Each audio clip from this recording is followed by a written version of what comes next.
what's my favorite exhibit or favorite part of the hall? And that's kind of like asking a grandparent, tell me your favorite grandchild, if you've got, 24 grandchildren, because there's so many parts that I like and have a special, either personal meaning or, a relationship or something that I think's neat from a fan perspective.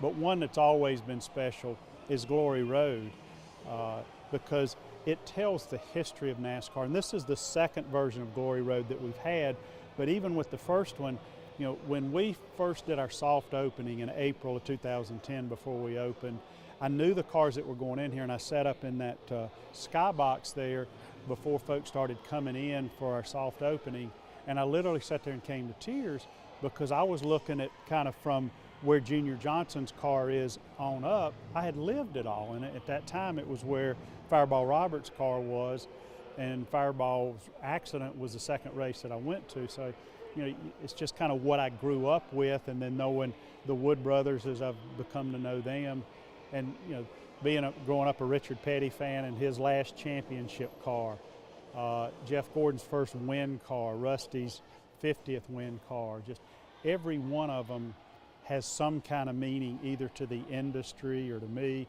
I think of Tony Stewart's car. After he won the championship in 2011, we had told him we'd love to show the car. Well, he had gotten word of that, but they couldn't put it out in the open because they didn't want people to be able to take pictures of it and see how they had put the chassis together. It was completely legal, but they didn't want everybody knowing any secrets that they had gotten and that Hendrick Motorsports had gotten. So when I saw Tony at Vegas, he made a beeline to me and he says, I know you guys want to show the car. And he said, there'll be a point in time, we'll be glad to let you do it. But right now, I'm going to get to keep the car, but we can't put it out in public because we need to be able to protect things that are proprietary to us, which I totally get.